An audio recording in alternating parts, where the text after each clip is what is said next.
Good evening, Gearheads. Welcome to your Sunday night with Speed City. We are going to talk all about Formula One because it is race week. Can you believe it? Bob, Varsha, it seems like the season just ended not long ago. Does it seem that way to you as well? Yeah, well, it doesn't. It doesn't. It's been a pretty quiet winter, other than the occasional explosions like Lewis going to Ferrari. Other than that, I mean, the driver silly season was sort of non-existent, which makes it ironic that Lewis now moving to Ferrari in 2025 means we're going to get a whole year of who's going to take Lewis's place and yada yada yada. But um, yeah, it's anytime if you're into racing and there's not racing to have fun with, then yeah, it seems like a long time. But the teams all say they're ready to go, and I certainly am. I'm sure you are too. I am. I am fired up. We got plenty to talk about tonight. We got through with testing this week, and I got to see a good bit of that. How about you, Bob? Did you get to see much of it? No, I'll offer this caveat. I really pay no attention to new car introductions because it's not the race car. It's a paint job and it's new uniforms and it's smoke machines and spotlights and fireworks and an occasional rock band or something like that. And testing is testing. It's pretty unscrutable if you're not there, getting all of the detailed information from each team about each lap. Otherwise, you don't know what fuel loads people are on. They're all trying different tires. They all have different to-do lists. If you've got a brand new car with a lot of bells and whistles and tweaks and very different from what you had before, like Mercedes, for example, you really have nothing to compare it to because the new car is so different from the old one. Having said that, we can draw some broad conclusions, mainly that Red Bull doesn't care what anybody else is doing. And they looked pretty darn quick, even though Verstappen was only, I think, fourth on the final lap charts. They seem to be good all around the track. Happily, Ferrari and Mercedes look to be closer. McLaren in that mix, Haas up off the bottom. It's going to be interesting. There's lots to chew on, but I really didn't pay that much attention. Plus, I was working this weekend, so I didn't have much time to watch television. Well, I did get to. I wasn't, glued to a TV because I was doing other Mm-hmm. work, but I definitely got to see a good bit of it. I probably saw each day. I mean, at least an hour of each day. So I was paying attention, and Mm-hmm. I mean, after day one, everybody was scared to death because it looked like Verstappen and Red Bull were just going to be, Yeah, crazy fast. And fly off down the road. yeah, Yeah. and it still looks like that. But I think what I want to do to start the show, I think Jonathan Green's going to try to join us. He just got off the microphones as well, Bob. I know you did at an auction Mm-hmm. today. In fact, I see Jonathan. Oh no! I think see Oh Jonathan mayhem! clicking into the show docs, which means he'll be in shortly. But he was doing Trans Am all weekend, so I clicked Yep. on that and listened to Jonathan and the guys out there a little bit out in Sebring. And I saw Adam Andretti in the car. In the opening race that I saw, they Ernie Francis Jr. got taken out on like the first corner. So Oh, plenty of excitement going on there. I'm sure Jonathan will get us up to speed. sure. But yeah, I think I want to start and just kind of go through some of these. And what I did was I kind of just perused the internet and looked at all the pundits and everybody and what everybody thought. I'm just going to want to start and go what the consensus of the web and everybody is, kind of do a quick run from 10th to 1st of what it looks like right now. And I completely agree with you. And we all know this. I mean, everybody. I think Will Buxton must have said during the coverage about once every 15 minutes when he would talk about what he thought a team was going to do, with all the usual caveats of testing, like you just said, Mhm. fuel loads and tires and everything else. But I think we do have Mr. Green. Let me see. Is he clicked in? There he is. Yeah, there's Jonathan. How are you, buddy? He may still be getting Hello. his audio clicked up, but He's checking his investments as he gets ready for the opening of the markets tomorrow. Jonathan, can you hear us, buddy? I can. Yes. Hey, how are you? I'm good. Are you all settled in after a day on the microphones? Kinda. Well, good. We'll see how your internet does. It looks pretty good, but you were cutting out there at the start. But we'll check it out and see how it goes. But I was just telling Bob I was going to kind of walk through, starting from 10th on the F1 teams after watching testing and going through what I think is what looks like the consensus on the teams. And in 10th place, probably not a big surprise, but Haas F1 is kind of the consensus in 10th. And they did have, however, the most laps. But there was pretty good reliability across the board. I think Williams Yeah, had and that's trouble. critical. Yep, Laps for sure. are so critical for every new car.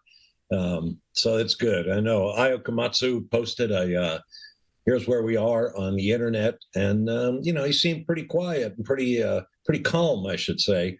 After was it just a few weeks ago? He said, "Well, I expect we'll be last again this year," and all the Haas fans gave a collective. But you can't win the race without finishing it. So the fact that they're getting lots of laps in, they appear, according to Komatsu, to have maybe solved their tire eating problem. So at least they can not only stay in the race, but they can fight longer and harder. So, hope springs eternal. Yeah, and it's funny. Go ahead, Bob. Go ahead, Jonathan. Yeah, I just worry that it feels to me like the air has just gone out of the whole impetus for Haas. I don't mean to be negative, but it's just like, Gunter was a big shock, and testing hasn't given us anything to be excited about. I share Bob's hope that they've sorted out the tire eating problem, but it looks as though it's going to be another shallow year for them. Yeah, the one thing it is going to be interesting, at least, to watch how Io Komatsu does and how he handles that team differently. Being a full-on technical guy and not really anything else. It's just going to be interesting to see how he does.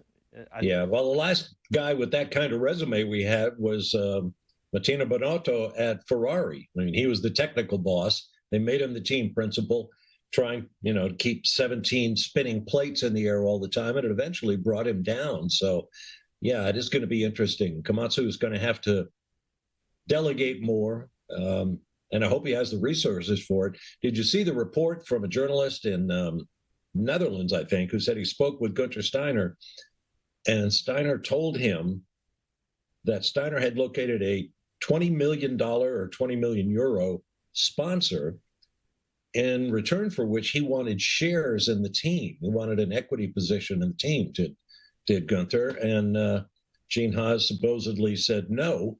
And that's finally what broke the camel's back for Gunther.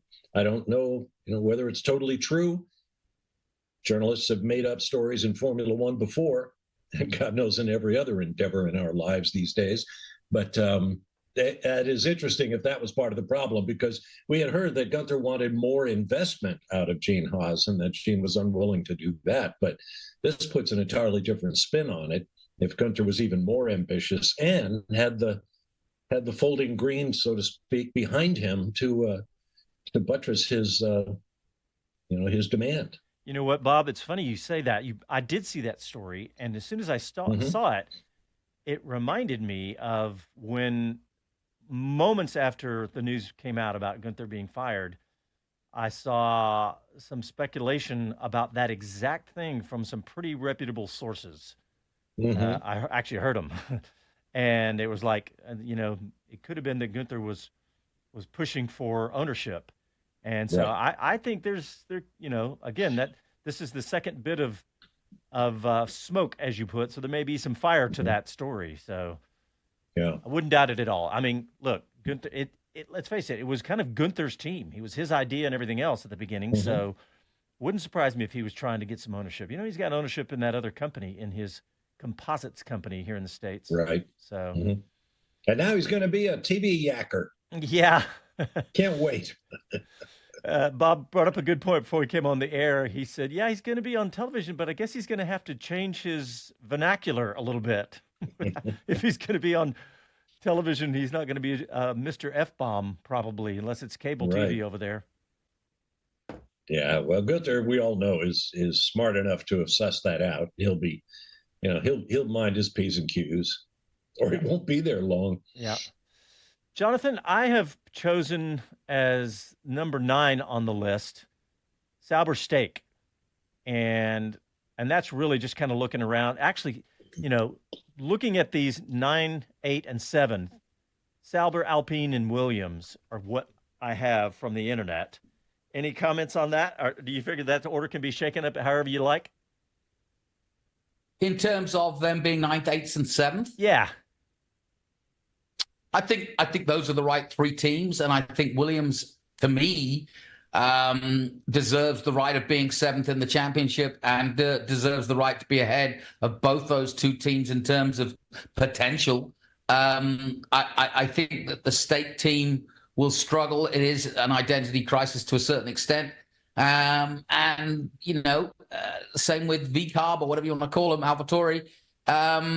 RB, by the way, is what the world is calling them now. RB, They've decided. Okay. Rhythm and Blues. Yeah, I think Red Bull Juniors, as they are, or the sister team. They showed signs last year of being really respectable, and clearly the testing has shown that it looks as though our friend Ricardo has found his mojo a little bit. And I'd love to see that. I'd love to see them punching above their weight with all 3 of those teams, but I think Williams has the most plausible chance of doing that. Yeah, I wouldn't argue with that. What do you think, Bob? Well, I was just thinking, when you mentioned Stake, I haven't heard them called that for a long time, because Stake is an online gambling company that is not permitted to do business in Switzerland, which of course is where the team is based, at Sauber headquarters in the city of Hinwil. So they can't call themselves Stake in Switzerland. So they're going with, what is it, Kick? Kick is the platform that Stake owns. It's a video platform, I think. Yeah. I think it's kind of like a YouTube, a YouTube that will, because YouTube doesn't allow online gambling content, I think. So that's why they formed. Yeah. That's why Stake built Kick, and so that's what they're calling themselves. Kick Sauber, I think, is the official. Yeah. What's that, Jonathan? Yeah, I was about to say, and also we're kicking off in Bahrain, and of course no gambling there. So I think the first few rounds in the Middle East, they're gonna have to go by that Kick name. Yeah. Sauber. Yeah. And speaking of that, we are going to have Saturday races for the first 2 weeks, which is interesting, right? Come on, man. Apparently, well, the it was forced on them. Yeah, Ramadan was fell on that same weekend, so they had to move in Saudi Arabia, but they had to move both races because of the timing within a week of each other. So, all right, guys, let's get a quick break, and when we come back, we'll continue to work our way up to the number 1 team that we're expecting. Thanks for tuning in. You're listening to your Sunday Night with Speed City. Back after this. All right, we're still live on YouTube. Let's see what the boys are doing out there. Got the usual folks. Good evening, gang. Dave Lawrence says, Bob, you'll like this. He says, I know we got F1 testing to talk about, but let's spare 5 minutes to talk about the epic finish we saw in Atlanta. Bob, what'd you think? Oh, it was awesome stuff. I didn't see that race, but I saw the highlights and everybody jumping up and down and raving about a 3-wide, literally a photo finish that ultimately was decided in favor of Daniel Suarez. But one of the Penske cars was right in there, and I don't know who the third car was, but it was really exciting because they were 3 wide all the way through turns 3 and 4, all the way down to the finish. So it was epic stuff. And I gather the rest of the race was pretty exciting too. So that's good news for NASCAR after the rain out, if you want to call it that, at Daytona for the 500 a week ago. That'll keep people buzzing and sell some tickets. Yeah. All right, here we go. Coming back.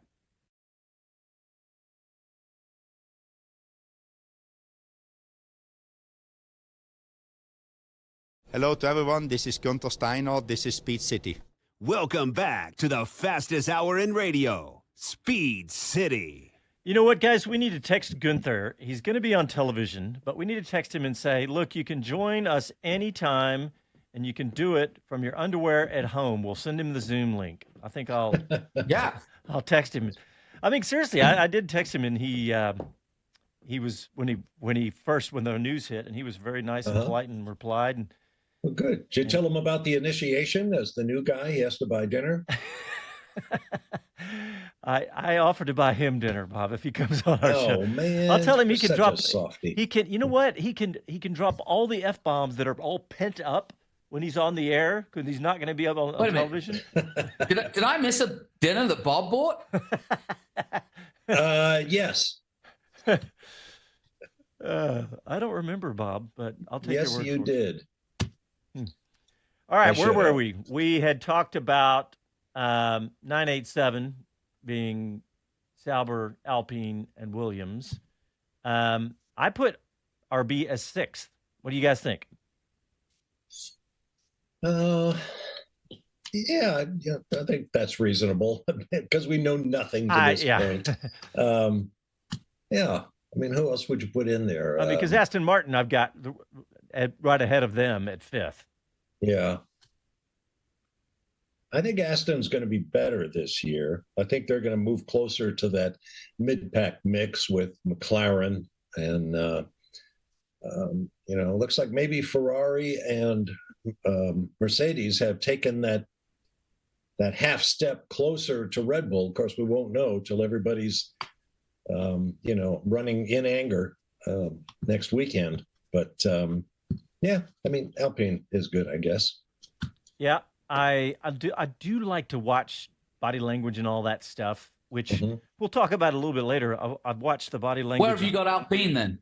I was watching the body language of Christian Horner all weekend. Alpine, I've got them at 8th. Okay. Yeah. It was Sauber 9th, Alpine 8th, Williams 7th. What do you think? Do you think that's a reasonable order, Greenie? Well, I think I put Alpine ahead of Williams, to be honest. I put Alpine ahead of RB. Okay. I think. Yeah. As long as, we're playing with house money here. So, yeah, I think. I'm with Bob on this one. I really don't think RB can. I mean, I really don't think they're. I mean, Alpine sort of flattered to deceive. It depends what's going on in the background in Alpine. They've had a lot of disruption. Right. But I think the basis of their team and their drivers is strong. Mm-hmm. Yes, I do. I think Gasly and Ocon are a stronger pairing right now than, say, Ricciardo and Tsunoda. And you notice helmet, Marco's comment, I mean, Mr. Subtlety says, if Ricciardo's going to make it to the varsity, meaning be Max Verstappen's teammate with the Red Bull #1 team, he's going to have to basically control Yuki Tsunoda. He's got to dominate him before they'll move him forward. I thought, really? Yeah, that's classic helmet, isn't it? Yeah, you want to add that tension to the team? Come on, man. I tell you what, it just tells me that our Jack Crawford's done the right thing, jumping ship to Aston Martin for me, because, with those kind of comments from Helmut, where's Jack going to fit in there? Gosh, no kidding. Yeah. Yeah, well, where do any of these guys fit in, except possibly the 17-year-old Italian, Kimi Antonelli, who has kind of ripped everything up, 2-time European kart champion, and then he won 2, one German and Italian F3 series, I think, and now he's going to be an F2 this year with the Prema team, and everybody's thinking maybe he's too young, but apparently the guy is just an ace. That's what he races against, and we've certainly seen 17-year-olds come in the past. I mean, look at Verstappen, and before him, Kimi Raikkonen. I mean, guys who were capable at a very, very precocious age to, handle the whole Formula One scene. I know nothing about this kid Antonelli, but he sounds like the real deal. Yeah, and Bob, I don't know if you'd agree with me, but you've done as much time on the bikes as I have. I feel that F3, FIA has come a little bit like Moto.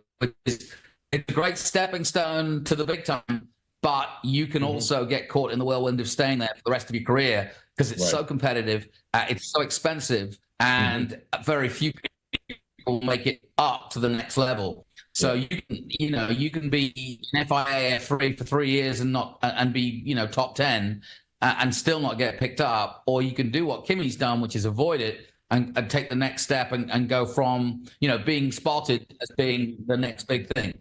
Mm-hmm. Yeah. We're sitting here talking about 987, where Sauber, Alpine, Williams, RBs, even up to six. These are all, these could easily be completely in a different order. But David brought up on YouTube a really good point, and I have a bunch of thoughts about this. David says, let's talk about Sauber. I don't know how much longer we can ignore the rumors of Audi that keep coming out of Europe, popping up way too much to think there isn't some smoke or fire where there's some smoke, because of course the rumor is that Audi may be deciding not to go forward with what they're doing and joining Formula One. And I mean, it is a with the car market, with the global economy slowing because of interest rates and all that, they're under a lot of there's a lot of uncertainty there. And I was just looking at some of the numbers, right? Like the stock price when Audi announced they were joining Formula One, their stock price was at $143. Now it's down to $122, down by almost 15%. And I was thinking about the money.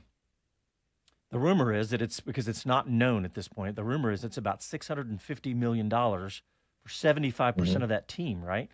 Well, that's about 10% of their market cap. One way you could value the company, right? Now, I know they're going to get sponsor money. They can get prize money. They can get money from FIA and F1 and all that. But, I mean, there just keeps having rumors pop up. And, of course, the first thing when I hear that is I think, okay, if you want to get back out, if you did put in 600 or 650 or whatever it is, what is Andretti going to have to pay? And would this be a smoother path to get into Formula One for Andretti to just buy that same amount of shares, And in fact, if you're Audi, you could even say, hey, I'll make money on the deal. What do y'all think about all that?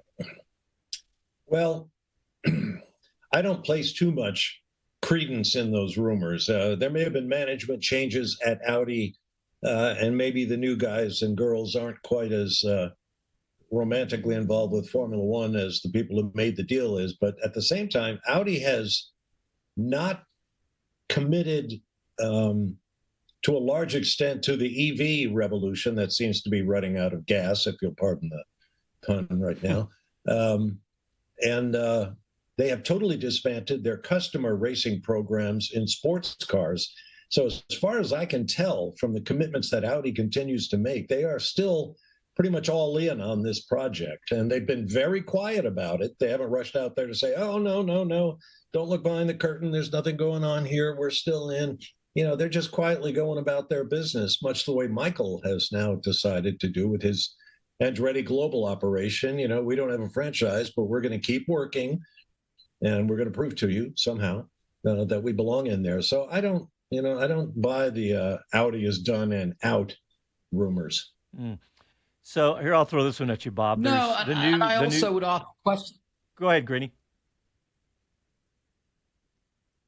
Yeah, no, I'm agreeing with Bob. I also think, given that we are well aware of the jurisprudence that Andretti have, the hoops that they've had to jump through in order to bring GM and how it's been elongated. So surely Audi must have made commitments to Formula One and the process that we haven't talked too much about for them to have been announced as the engine provider and works team that they're going to be. So to pull out now, they must have made agreements and commitments to Formula One already, so they would be going back surely on their deal.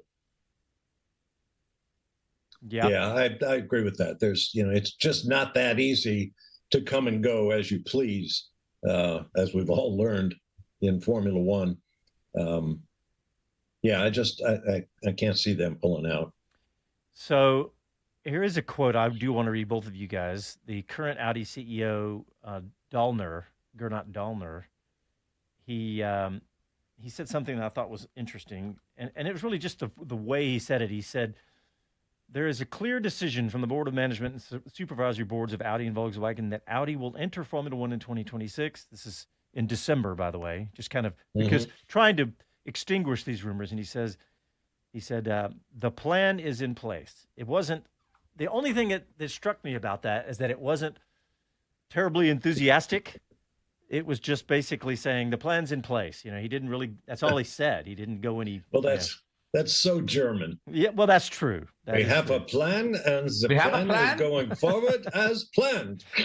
As planned. See you in the morning. You know, they're coming in as a team, as a factory team, but they are also signed up as an engine supplier, and that's a commitment to make engines available to other teams. So they've got that in mind. Plus, there's a new Concord agreement between the FIA, FOM, and the teams to come into effect, I think, in 2025. Then, of course, the new rules with new engines in 2026, when Audi plans to unveil their first all Audi Formula One car. And I think that's just, I don't think there's any fire with that smoke. Let's put it that way. All right. Well, we answered David's question. All right, let's get a quick break in, and we'll continue our countdown when we get back. You listen to Sunday Night with Speed City. Back after these.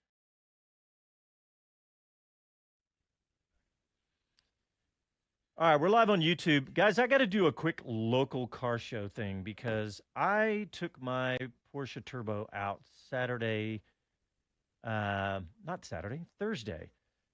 I literally just said, I'm going to take it for a drive. And I went by this cool old classic drive-in burger joint on Burnett Road. And I always look over there because there's always some cool car. And I looked over, and there was a parking lot full of awesome classic European cars. I say classic, 99 and older. So I literally did a quick U-turn and pulled in. And I was like, holy mackerel, this is a really cool car show. And it was the guys with group chat. You can find them on Instagram. And it was really amazing car show. And I was there. I stayed there for almost 2 hours.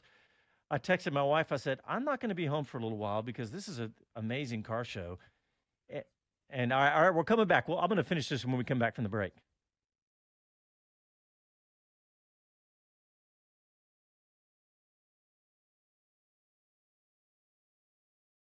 Hi, this is Karun Chandok, and you're listening to Speed City.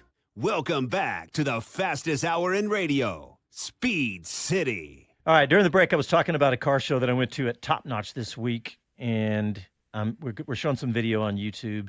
It was really cool. I just want to shout out to all the gearheads that were out there because that was really, really group chat of the guys that are doing it. And man, it was huge. I couldn't believe how big it got. It must have been 200 cars there, and they put them in all the different parking lots.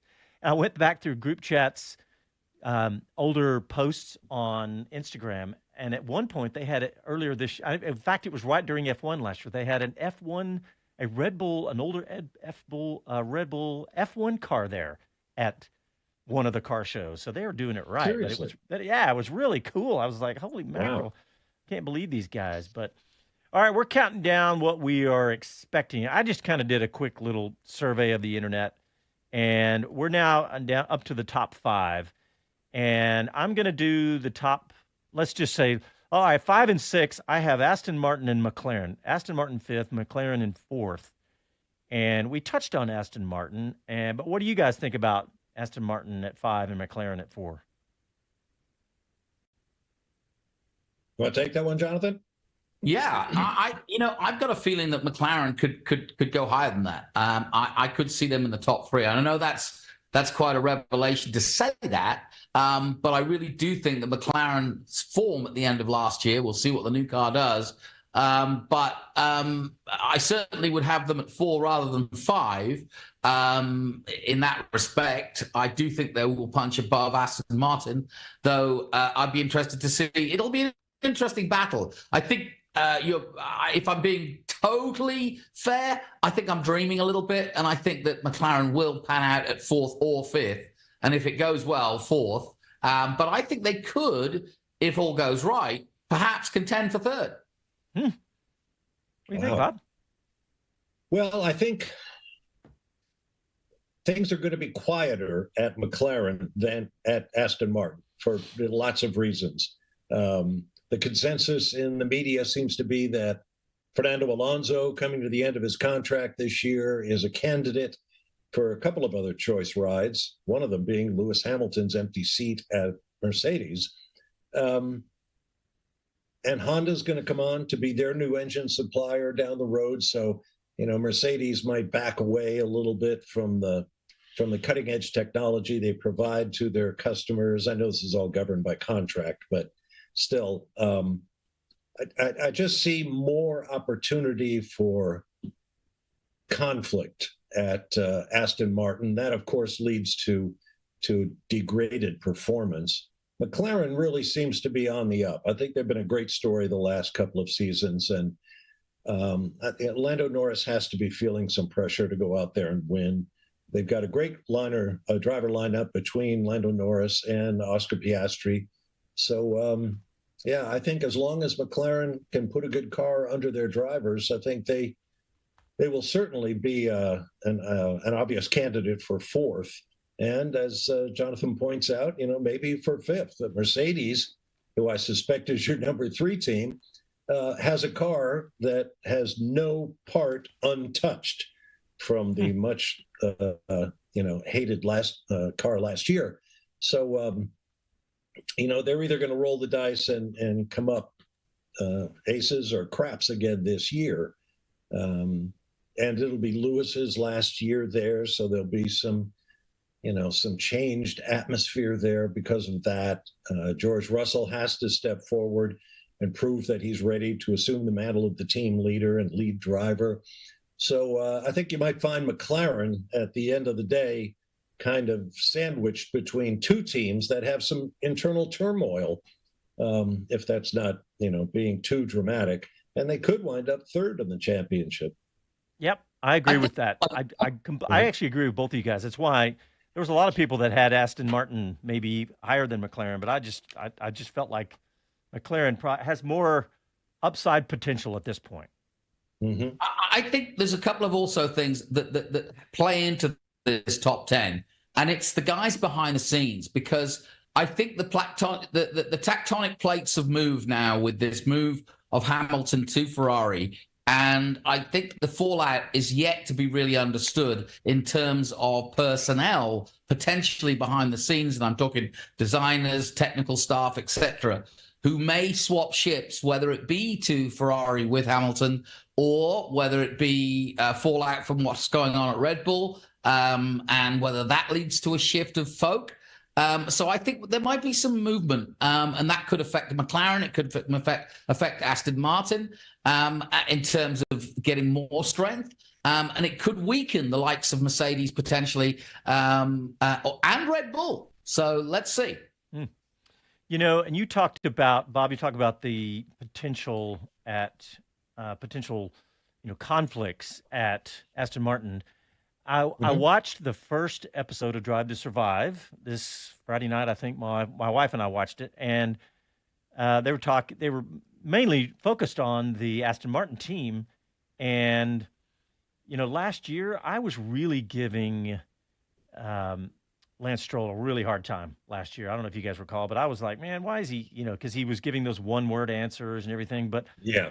I'd actually at that point kind of forgotten how he started the year off, breaking both wrists, and really it was. And they showed the relationship between he and his dad, Lawrence, and now and I was feeling kind of bad actually. I was like, man, I was really giving him a hard time. Now I don't know if I'm getting hoodwinked by the dramatization of Netflix a little bit, but it made me look at Lance a little differently. But again, to your point, I think that conflict could easily. And we'll talk about that concept in just a second, because as we work our way up. But yes, I did have Mercedes next in our list because, and I don't know if you guys saw this, but F1 did an interview with James Allison, and a nice long interview. It was about 10 minutes, and I watched the whole thing, and he looked extremely different from last year, a lot happier, and I don't know if I would use the word giddy, but he looked really excited, and I think that they could have made a move further up, and even though I have them in 3, what do you guys think? I was going to say, why don't you believe that they could beat Ferrari? And it's really, this isn't my list, as in my opinion. This is really kind of the consensus of where everybody put everybody. Well, And James is he's kind of an upbeat guy anyway. And yeah, sure, last year was a nightmare for everybody at Mercedes. Even though they came good toward the end there when Lewis Hamilton proved his mettle one more time. But I don't think I think they came into last year thinking their old no side pod design was going to be the bee's knees, and of course it wasn't. So fine. I'm glad that James is feeling good about things. He's a brilliant technician, and I'm sure they'll do just fine. But as far as Aston Martin is concerned, as I said, I think Mercedes will take a little bit off the edge of the equipment that Aston Martin gets as a customer team with Honda right around the corner. Yeah, you got a feel for Lance Stroll. I mean, he's a terrible interview. We all know that. He always has been, though. And he always has been. And it's not because he broke his wrists at the beginning of the year. It's because that's who he is. He doesn't fit the mold of the glamorous, globe-trotting, glib Formula One driver, the antithesis of, say, Mario Andretti or Lewis Hamilton.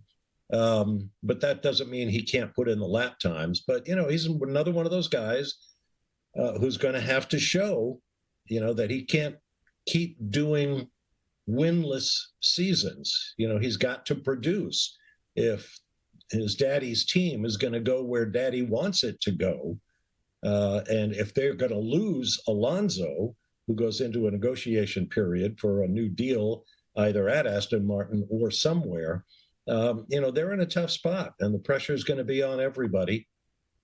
So, it's going to be interesting to see what happens. Lance Stroll cannot keep doing what he's doing, I think is probably the best way to put it. So, we'll see what he can produce with two healthy wrists in the new year. But I think McLaren, although they are another Mercedes customer team, will have the opportunity to score against the mothership, as it were. Then Aston Martin will. Andy P on YouTube says, interesting that everyone has Mercedes so high. They're coming off a major design pivot. I'm not sure how refined it is at this point. They said they're one of the best run organizations in the game. Yes. But I think, Andy, I know you watched a lot, Andy. I know you. And maybe it's just all this body language. And did you guys see that they have this adjustable front suspension? The little plate on the side of the car where the arms mount. They have this where it's not just a little bit, where typically annually, you can move it a little bit, but it's a major movement. The plate is really big, where it looks like it could move like 25% of the mounting location, which to me would make a dramatic difference in either the anti-dive, anti-squat, aero, whatever, all the above, right? So, who knows? There's a lot going on there. Well, it just makes it that much easier for them to modify the suspension from track to track as needed. It's not going to modify, during a race weekend, they're not going to be moving the suspension, trailing upper wishbone, I think it is, at the front. You can't change it once you've gone into Parc Fermé. But, it's another way to make quick and easy changes in the setup process. And, maybe it becomes a regular thing. Or maybe they get protested. We'll see. There's kind of an inverse relationship between how well it works and how pissed off it makes everybody else. And then we all go report. Yeah. Man, I saw the headline and I immediately thought of the variable, what was it? The DAS, dual axis steering that Mercedes is. I was like, what have they done? But remember that? Obviously right? Nothing that dramatic. A couple of good comments on YouTube. The F duct. Yeah. David Lawrence. Maybe David's having a drink on Sunday night here because he says, party like it's 2012, 7 different winners this season. I'm thinking maybe. But I think he did say somewhere in here, maybe a couple of wins for one each for Lando and Oscar Piastri, and also maybe one for Lewis Hamilton this year. Who knows? I could get in I could get on board with those. Be nice. Kevin Kelly has a funny comment. He says Haas was sandbagging at the back of the grid. I would say one thing. The difference between Ferrari and Mercedes is the motivation for me.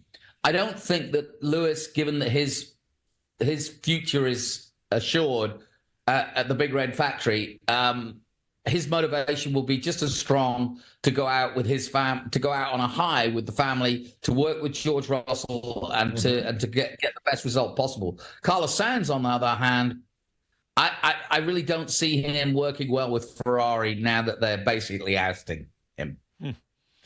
It'll be interesting to watch how Sainz and Hamilton perform vis-a-vis each other, and whether that sparks turmoil in the pit lane, since their futures, at least Hamilton's side of the equation, is already decided.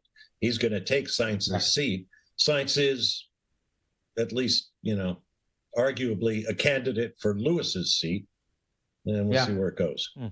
And did you guys see that that Ferrari had more drain cover problems in testing? They're probably going, what is the deal? Why are we so snake bit? And well, everybody had it. It's like the 7th time in recent Formula One history we've had drain cover issues. Not just Vegas last year, where Ferrari was victimized by the whole thing. But yeah, what do they need drains for? There's no rain in Bahrain. Well, exactly. Yeah, exactly. Right. Good point. Yeah, I saw a detailed analysis of how they fasten these things down, and the Europeans do it in a way that the folks in Bahrain don't want to do, so they're going to try to do it the American way with screws instead of cement and yada, yada, yada. I mean, come on, guys. Well, hey, the folks from Tilke who designed this track.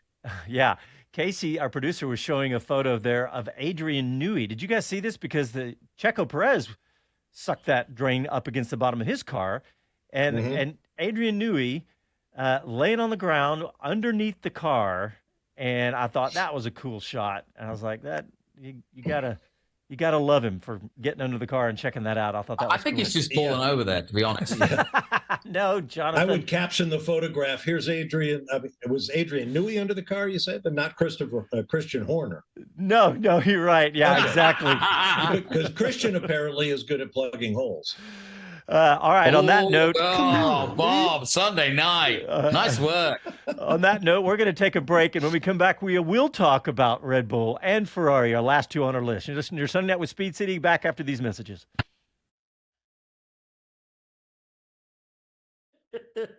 That was good, Bob. Good.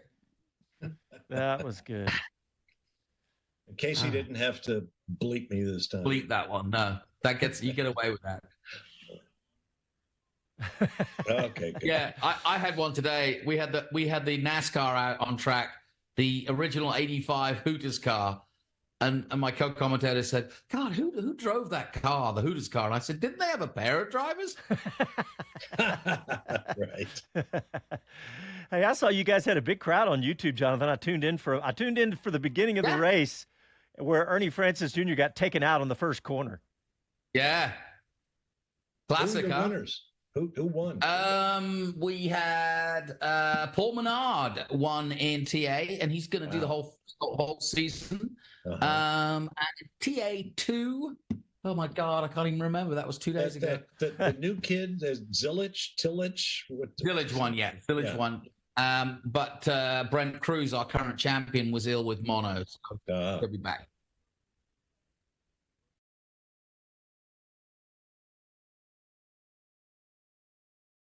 Hi, this is Max Verstappen, and you're listening to Speed City.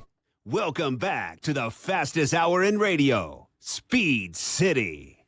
Bob, your comment got 4 laughing faces from Bob Renwick on YouTube, and actually several from other people as well. Disgusting act, and it's unfortunate that we had that on our air live. Yeah, well, too bad, Joe.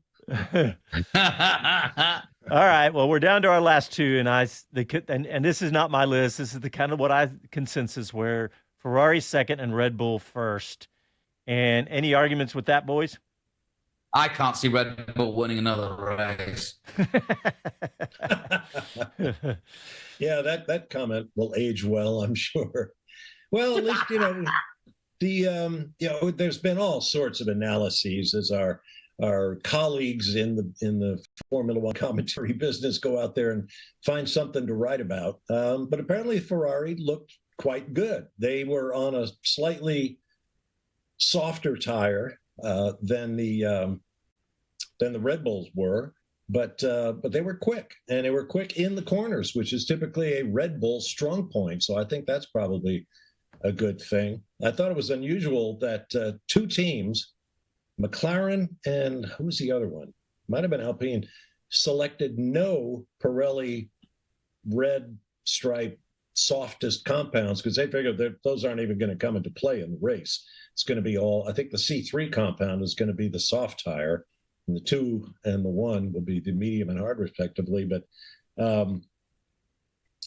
they are close. Ferrari and Red Bull are close. And as we've said so many times before, there's going to be a lot of pressure for anybody at Ferrari to win, whether it's Sainz or Charles Leclerc.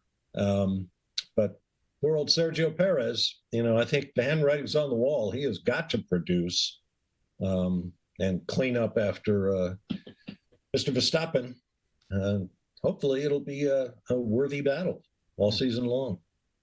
Any thoughts on Ferrari, Jonathan, before we move on to Red Bull? Lots to talk about with Red Bull, by the way, obviously. Yeah, I mean, having said that Carlos Sainz won't be motivated, I guess I could reshape that or rethink that, actually, and think, you know what? He's got to put himself in the shop window. He's too young to give up. Absolutely. And Hamilton's seat does await. If he can take it to Charles and take it to any of those top 6 drivers at any time and get another win as he did last year, get a win, and maybe a few wins. I think he needs three strong wins on merit for him to be in the shop window properly for the next year's drive. I agree with that. We all know contract years are usually when pro athletes turn in their best performances. It is. And he knows he's not coming back to Ferrari. So, as you say, he's got to put himself in the window. And retirement is out of the question, especially with his dad still asked wherever he races. Yeah. He can't retire before his dad. Is that what you're saying? Yeah, basically. Good point. Carlos Sr. is still winning. Yeah, and Senior's Extreme E team is winning too. So, Sainz has got to get out there and do good things. But after that victory in Singapore last year, I was so impressed by that. And so impressed as we've gone on and on about the fact that Sainz is not afraid to stand up for himself. He knows what he wants in the car. And so he needs to be in a situation where he can tell people what he wants and get it done, which are two very different things in Formula One, as we know. It's going to be interesting times at Ferrari because we know the clock is always ticking. Yeah, and Fred Vasseur said that was one of the hardest conversations you had, was to tell Carlos Sainz that he was being replaced. I guess it makes it a little easier when you're being replaced by a 7-time world champion, but still tough conversation. All right, let's talk Red Bull. Everybody's consensus that they're number one, and I was watching Ted Kravitz today, and he has a team, unlike we do, a team of people that do all the calculations, Bob, that you were talking about, fuel loads and tires versus, hard versus soft, depending on, equivalent all this. Lap times, Exactly, these calculated lap times. And he said that it looks like Red Bull is going to be at least 0.3 faster and maybe as much as 0.8 or more faster than Ferrari, the second best team. So if that is true, that does not bode well for the rest of the grid. Well, doesn't guarantee wins, though. You've got to get out there and drive the car. And one of those drivers is Max Verstappen. The other one, Sergio Perez, who has not covered himself with glory in recent seasons. So, let's wait until the money is on the table and see who produces. I think Red Bull's going through an interesting time because I do not believe that this Christian Horner, we already said the expression "smoke without fire." Something's not right. Something is not right for this story stroke behind the scenes, end of season, preseason stuff be going on. And we've been looking for a chink in the armor. And if I were sitting at Mercedes tonight, or I were sitting at Ferrari, I'd be quietly thinking to myself that the chink in the armor we've been looking for is the leadership chink. We've had rumors about Helmut Marko and Christian not getting on. I don't think Jos Verstappen and Christian get on. And okay, maybe I'm reading too much into it. They won 23 races. They won all but one race last year. But if you're looking for disruption, you found it. Right. Yeah. Yeah. This is not a performance issue. And of course, everybody out there, I hope, knows what we're talking about are the allegations that Christian Horner coerced an employee into inappropriate, even sexual activity. And what really struck me was the announcement today that Ford Motor Company, their upcoming engine provider in 2026, has sent a letter saying, hey, you're not being transparent with us about what's going on with this Horner investigation. And having said that, you've got a third-party independent lawyer out there doing the investigation. He's been interviewing people for 8 hours a day, day after day after day. I mean, how much evidence do you need? And Bob, and that if you Ford like, story, that's twofold, because it came out today that, as we see on the screens for the YouTube and Facebook, is that Jim Farley, CEO of Ford, came out and was pretty he was frustrated and was saying, he was pissed off. Yeah, I think. And he was saying he demands an urgent resolution to this investigation. Right. And he also reminded them that they had asked for some resolution, something to happen 11 days ago. Apparently was in his quote. He said 11 days ago we've asked and we've heard nothing. And so this is now two requests from Ford for clarification of like, hey guys, what's going on here? And it makes me, is Ford getting cold feet, or are they just being? No, I think they're just asserting their own interests. Hey, you're not the only guy with something on the line here. If you want to put a family-owned company with a success history of Ford Motor Company on the side of your race car, there's a certain way you have to behave. And, maybe we don't know who did what or who said what to whom, but there's no transparency. That was the word that that Ford used. Transparency. Tell us what's going on. Even if we can't get a resolution right away, which would be ideal, tell us what's happening and, quit screwing around. For a company this size, it is a complete PR disaster. There's no question. Yeah. Instead of rolling into the 2024 season on the high of winning everything last year and being the most successful team of all time, they come in with question marks about the man who led them there. And nobody is kind of fessing up as to who brought this, who wants to make this public. Because I've been saying all along, a simple phone call, sexual problems or in-house situations like this happen all the time in corporates, but they're dealt with by the corporation, and people's heads will roll. And if complaints are heard by HR and people are found guilty of said quotes, then so be it. But it never needed to be public. And so I just feel that there's somebody out to oust Christian Horner, and I don't know who it is. I'm not pretending I do. But it's not the way to start the season or the launch of the car. I just hope we get this thing out this week. I hope they come up. I hope they finish it this week, because I don't want to have this hanging over the season. It's not good for the sport. Absolutely not. And Ford's not saying, let's make everything public. They're just saying, tell us who are investing hundreds of millions of dollars in your program. Tell us what's happening. What are we buying into? We have, and they're in the conversation by proxy. Yeah. Jim Fields wants to know. He's no slouch. Yeah, no doubt. Farley, guys, we're almost out of time. I wanted to talk about. We got our coverage starting. Chris Medlin is over in Bahrain, getting ready, getting his microphone ready. In fact, Chris and we're starting up the Wheel to Wheel show And if you go to our website, speedcitybroadcast.com, you can find, or follow our social media, even better. You can find out where to hear Wheel to Wheel. That's going to air this Wednesday, our first show of the season. And we'll be, of course, Bob Varsha, myself, Jonathan Green, and Chris Medlin will all be fired up and ready for this Saturday, because we have a Saturday start to the season. The first two races in Bahrain this Saturday. So we'll be live on the air. So 1 hour before the race. So check your time zones. I think it's 9 o'clock Central. 8 Central that's our start time, Casey? Yeah, that's our start time because the race is an hour later. So, but thanks everybody for tuning in to your Sunday night with Speed City, and we'll talk to you this weekend. Happy trails.